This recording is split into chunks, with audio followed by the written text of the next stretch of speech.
The recently concluded failed peace process in the Pakistan capital between the United States of America and Iran revealed another aspect beyond the war itself: the role of Pakistan and the US backed Pakistan regime of Field Marshal Asim Munir. Welcome to another episode of Let Ali Show You. Today we will speak about Pakistan's role in trying to end the war in Iran. At least on the face of it, Pakistan has played the role of a mediator, of a peacemaker. But if you look at a broader context, the regime in control of Pakistan is allegedly backed and installed by the US government and deep state. In fact, the Trump administration has held luncheons with the Pakistan de facto military ruler, Field Marshal Asim Munir. In return, the Field Marshal's regime, led by nominal puppet Prime Minister Shahbaz Sharif, has nominated the Trump administration twice for the Nobel Peace Prize over his efforts to end the Gaza war. To get a better understanding of Pakistan's role, I'm joined by Pepe Escobar. Pepe, I have to make an admission first before we begin this interview. As a 20-something, I used to be an avid reader of your columns in Asia Times in the early days of the internet.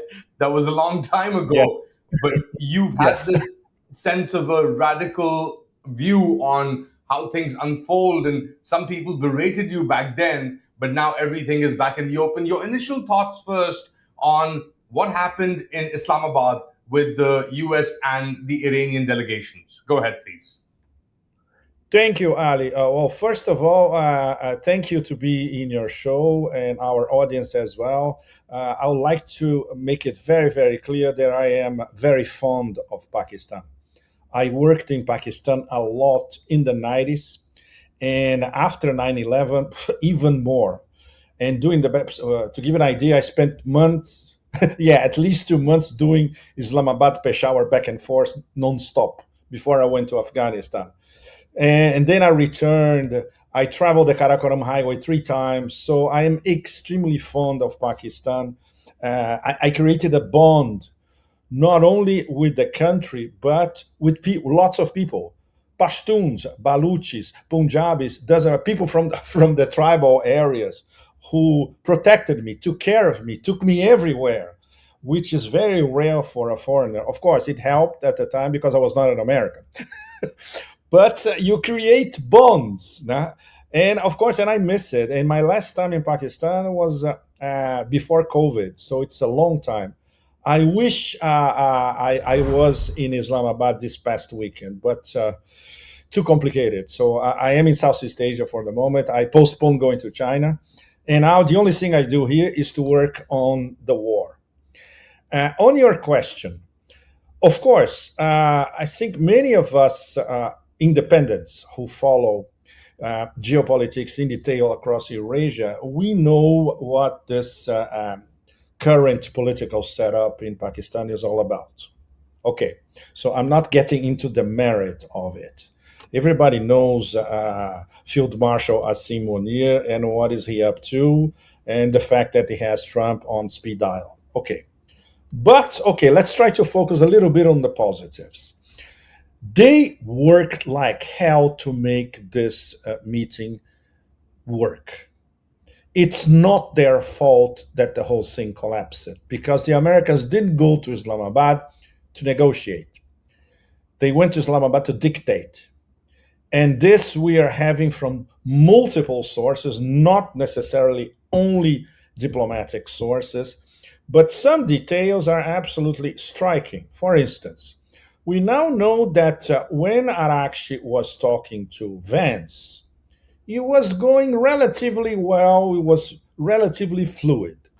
Suddenly, who barges inside the room? They were not in the room. The Dumb and Dumber duo, Witkoff and Jared Kushner, bearing a message from Netanyahu. And later on, there was a call from Netanyahu to Vance, interrupting the discussions. So this is everything we already know about this, but it's good to have confirmation and coming from people who were in the room, like an Iranian member of parliament. He confirmed that from yesterday to today. So now we know what really happened. And some other absolutely disgusting details. For instance, the whole nuclear enrichment charade was I would say, a relative detail. Do you know what the American delegation was trying to extract from the Iranians? We want to share the money collected at the toll booth. So it's about money. And about money for what? To enrich Trump's cronies, as usual. So it's a bunch of low life grifters, in fact, posing as president and leaders of political leaders of the United States at the moment. So this has nothing to do with Pakistan. The Pakistani diplomats, they did an amazing job. Everything, they extended all the possible facilities for this thing to work. And it was obvious in the end that Dar was, he was desperate. Asim Munir was still trying. There's a fantastic photo of Asim Munir talking to Vance face to face, and now we're gonna have to clean your mess. This is the this photo is absolutely fantastic. So But you know we what? we I yeah, think go, you've go captured. ahead, Ali. Yeah, gone. Yeah. You've Go captured the ahead, Ali. essence of it, Pepe. Before you go, but you speak on further on this, I want you to Yeah. respond to what Benjamin Netanyahu has said in the past 12 hours, 24 hours on him speaking to JD Vance constantly, daily, and Vance updating him on the Yes. progress of the peace process with Iran, basically implying that they're responding to him, they're subservient to him. Tell us So about that dynamic very quickly before we get into Pakistan and what happened there. Go ahead, please. absolutely, and I think another telling sign. The most important day in terms of a direct face to face negotiation between the US and Iran in 47 years. Is there an American Secretary of State in the room? No. He went to see a bloody MMA, UFC, whatever, with the President of the United States, who spent the day playing golf. So this is beyond pathetic. And of course, they send Vance to the middle of a furnace, in fact. And they knew they were practically throwing events in a absolutely untenable situation. He had to pick up the phone. The numbers vary. It goes from 6 to 12. It's probably 12 times that he had to pick up the phone and call Trump for authorization of what they're discussing. The Iranians, everybody in obviously Kalibaf and Arakshi, they have full power to decide everything on the spot. They didn't have to call Tehran for anything, and they sent 71 ultra prepared diplomats with stacks of paper in detail for every dossier. Only the nuclear dossier was 120 pages, which obviously those idiots in Washington didn't read even the first page. Can you imagine 120? So the gap between how prepared the Iranians were and how cosmically unprepared the Americans were is it's absolutely it's astonishing. In fact, not so much when we consider that this administration, they don't plan anything. When you have the president of the United States about the Strait of Hormuz basically saying different things 6 or 7 times in a row in a space of 24 hours or 48 hours, that's it.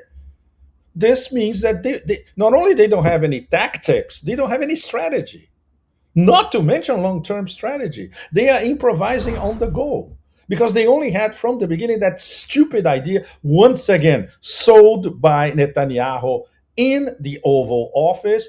It's going to be easy. It's going to be a weekend war. On Monday, you can do mission accomplished, and obviously Wall Street is going to explode, and that's it. You solve the problem, and they actually believe that. Not only these Israelis, but worse, the presidency of the United States and the National Security Council in Washington. They actually believe that. So you know They what? threw Kushner in the furnace. They had Yes, Steve Witkoff and Jared Kushner, who both the Europeans and the British say are more Israeli assets than American assets. What does this tell absolutely. you about what's happening in the United States? It's so blatant and it's out there. Are US interests actually the primary interest here, or has it all been taken over by Zog? No, the Israelis were very, very lucky, in fact, because they tried the same thing with previous presidents. But now they found the perfect messenger because he's a guy who can be manipulated with a soundbite. He doesn't read, he doesn't fact check, he doesn't cross check. He doesn't listen to anybody who has a different opinion from himself. If he does, he immediately discards this person or this source. So he only listens to this mini bunch of grifters, sycophants, and vassals around him.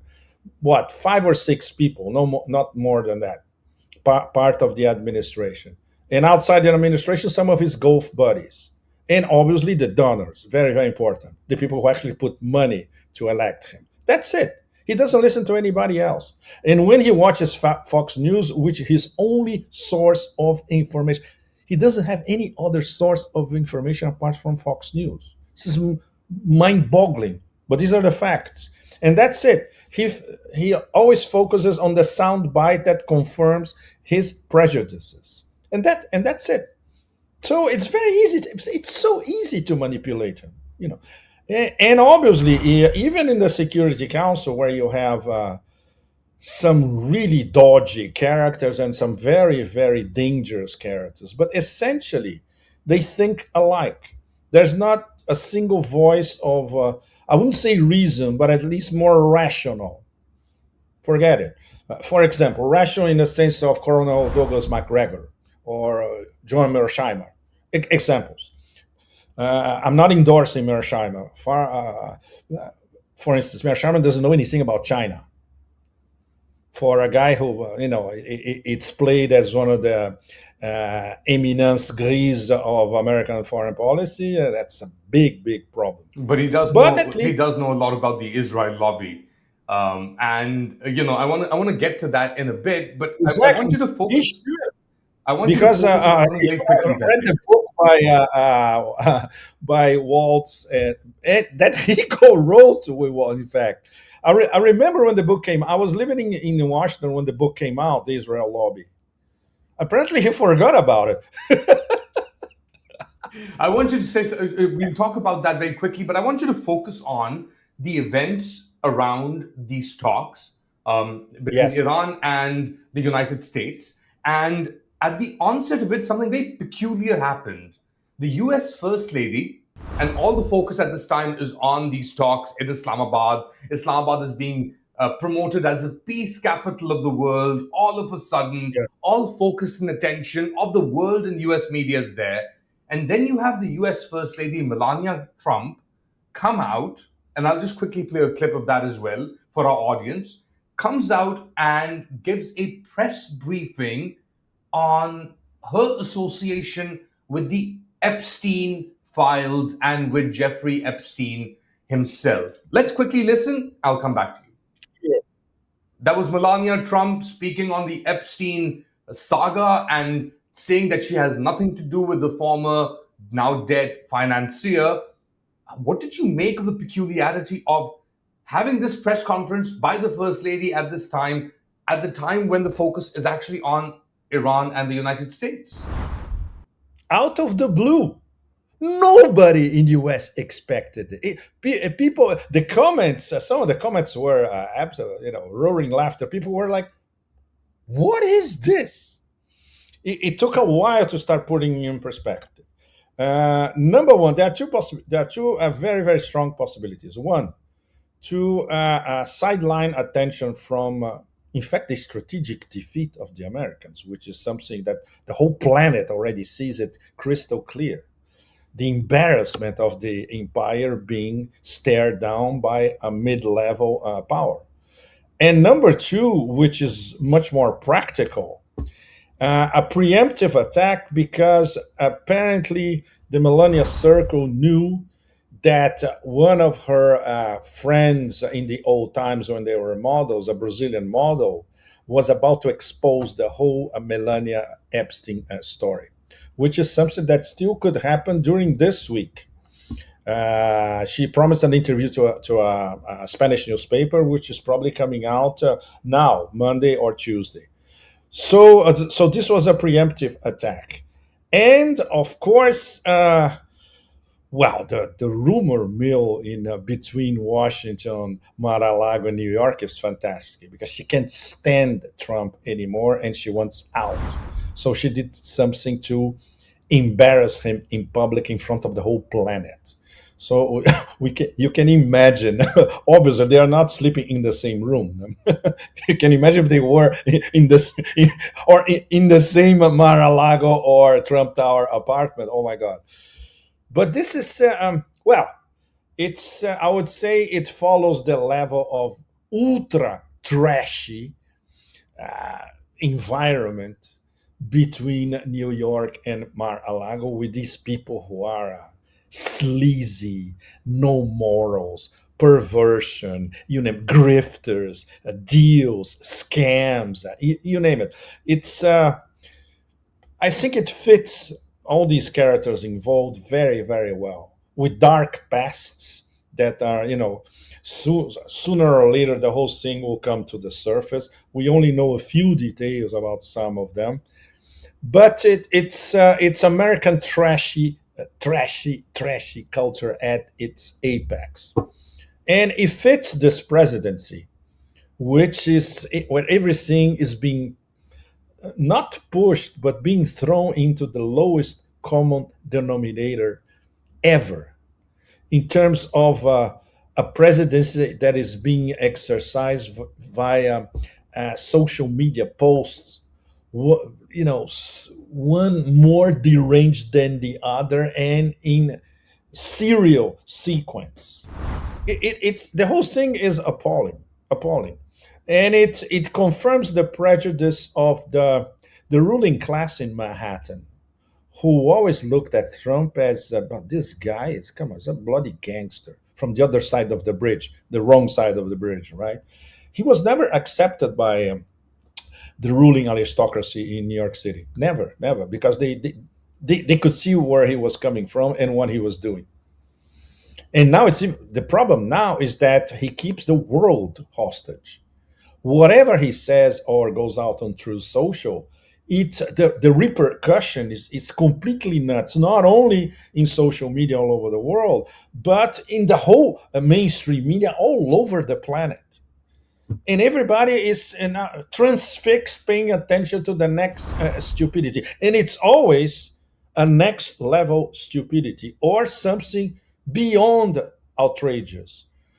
From we're gonna blow Iran back to the stone ages. We're going to exterminate a whole civilization. We don't need the Strait of Hormuz. Okay, now I'm going to block it. So, there's no coherence, there's no sense of diplomacy whatsoever, considering who he sent to Islamabad exactly. Was not a diplomatic corps well prepared. These people still, some of them still exist in the State Department. No, absolutely not. And the Secretary of State, who is an absolute idiot, only worried about Cuba, Nicaragua, Venezuela, he went there to watch the UFC. It tells you everything you need to know about how the low level of this whole thing. Listening to you, Pepe, is fascinating, and especially when you talk about Trump and New York and how Trump was allegedly despised in New York Yes, as a realtor, as his dad was, labeled as a slumlord, charging yes, minorities living in these things.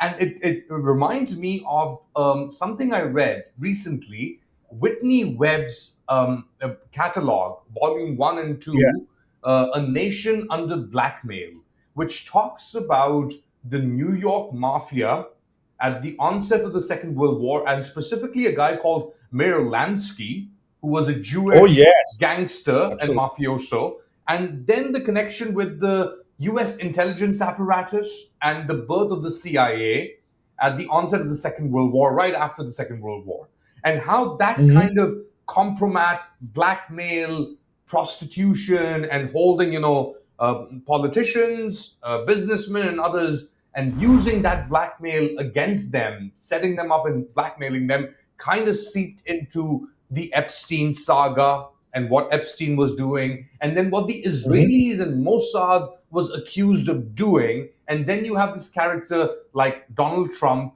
and the Kushner family in New York, and now accusations that Kushner himself or Witkoff are Israeli assets. How do you, it's still like out there a little bit, but how do you see all of these connections? Well, Kushner is the new Jeffrey Epstein, minus the porn and the sleaze. After all, he's a married man. And by the way, insiders told me it's a fascinating story. They told me, look, the real brains in the couple is Ivanka. He is an absolute asshole. She is very brainy. She's very, very clever. So certainly, most of his decisions are the wife, not himself. And you can, when you see his demeanor in public, it's like a vegetable. It's like a cucumber, no? And his speaking skills are next to zero. Well, but he is the Mossad agent now that Epstein is out of the game. Epstein was essentially a Mossad agent disguised as this operator with models, that kind of thing. That's the part where Melania comes in. Her friend and Melania, they got into this model angle of the Epstein enterprise. But this was a sideshow. The real show was to get compromise on powerful figures. So, of course, we all know there's monster compromise on Trump. We don't know none of us know the details, of course, but the compromise is there to the level of Netanyahu picks up the phone and the whole thing turns upside down. Whatever that is, not only what happened in Islam, but anything. If it does, if it's not vetoed by Tel Aviv, forget it. So they found the perfect conduit. Oh, why? Because he is compromised from the beginning. Because and also because this is the only logical explanation for everything that he's doing. There's no other logical explanation about it. He doesn't even know any. He doesn't even know anything about. He cannot point Iran properly on a map. If you ask Trump, but of course, it's the same old thing. And remember, there's always one angle only: nuclear enrichment and the 60% of enriched uranium that Iran. There's nothing else. Now it's different because the Strait of Hormuz, because somebody explained to him, maybe in one or two sound bites, the consequences of a blocked Strait of Hormuz. Not for the global economy, because it doesn't give a damn about the global economy. How this could affect his electoral prospects for the midterms, especially. And So it's, now he comes, yeah, and now sorry he about that. comes up. Sorry to cut you off. I just want to keep the conversation going, and I know we have limited time. Yes, It's almost like a shakedown. If you don't do this, I will do this. You're rising up yes. the escalation ladder, and then for the markets to ease, you're pulling back, and then you're starting the shakedown, the cycle of the shakedown over again. I Mhm. want to move to something based on this idea of the shakedown and the mafia tactics that Trump uses. You are originally from Brazil. As you said, Yes, you reported extensively from Pakistan and Afghanistan.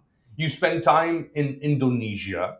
a So you lot. are quite aware of how American empire or this idea of modernization theory has played out from Indonesia to Brazil to Chile to Guatemala to Pakistan, where these Yes. countries have essentially been held hostage by America, initially against the Soviet Union, and a certain kind of militarization or military leadership has been promoted in these countries to contain populism and the savage primitives. The locals who have other ideas. They don't want to be part of the American camp or the American empire. We saw this with the Islamabad conference where Trump's alleged favorite field marshal, not alleged, Trump has said Not this, alleged. not alleged, yeah, for sure. Field Marshal Asim Munir held this extravagant circus, if you can call it that, where the Americans came and the Iranians came, and you have this military man in the middle of all of this. How do you see what's happening in Pakistan in the context of your experience and the so-called Jakarta procedure? It's different, Ali, because the Jakarta method, which was born in 1965, that is 1 year after the Brazilian coup was in 64. It was more or less a straightforward military coup with the American embassy in Brazil coordinating everything and a little bit of CIA moves.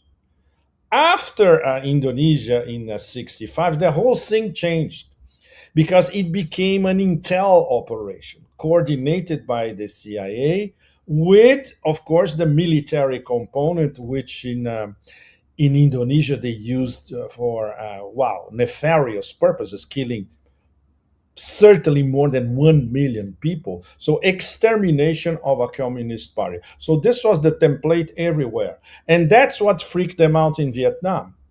Because even with the Jakarta method, they could not kill the Vietnamese Communist Party. And some others around Southeast Asia as well. When Kissinger was talking about the domino theory, was that there are a lot of communist parties in Asia that we simply cannot subdue. We cannot kill all of them like we did in Indonesia. Pakistan, you were lucky because you never had a strong communist party, but they found a different way to manipulate Pakistan, playing India, Pakistan all the time, divide and rule. This is what empires do. Now, since the Roman Empire, right? They learned from the Roman Empire, but always making sure that they have a very strong military case that they can control, subdue, and let's say, okay, you have to think the way we do, which is, from my point of view as a foreign observer, what happens with Pakistan. Well, I had a few interactions with the ISI. Let's put it this way. They were always very courteous. Well, because I was a foreigner.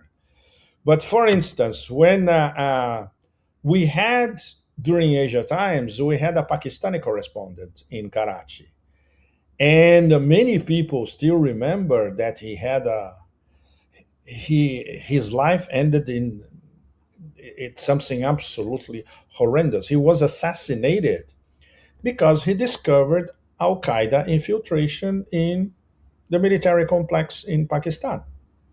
And nobody did anything to protect him. Salim And Shahzad.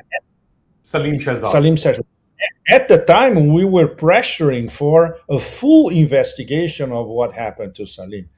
It never happened. Never. Well, this is just a detail. So the industrial military complex in Pakistan is an extension of the industrial military complex in Washington, of course. So it's no wonder that Field Marshal Munir is so close not only with the president, but with the Pentagon as well. Once again, this has to be very clear. This has nothing to do with the effort that they made to make this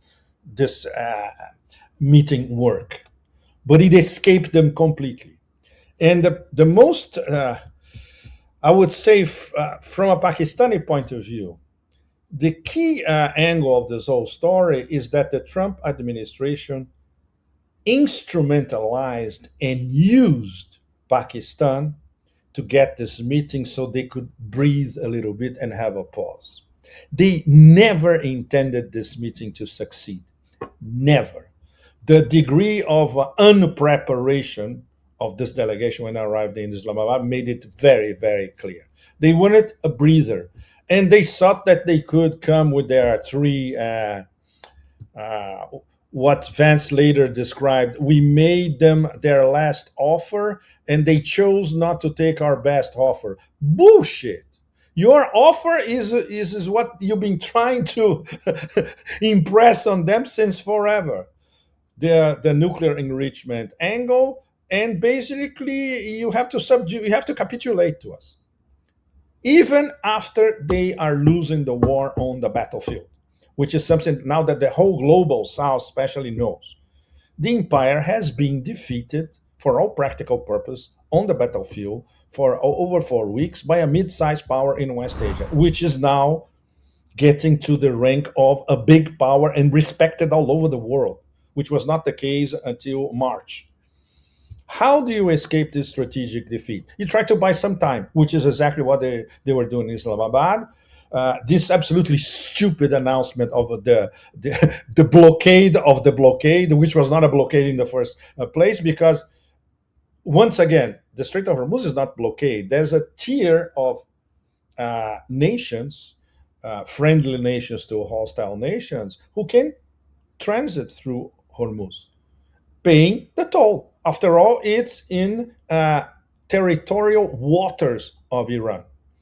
And the key point that obviously American mainstream media will never talk about, the strait is 21 miles wide.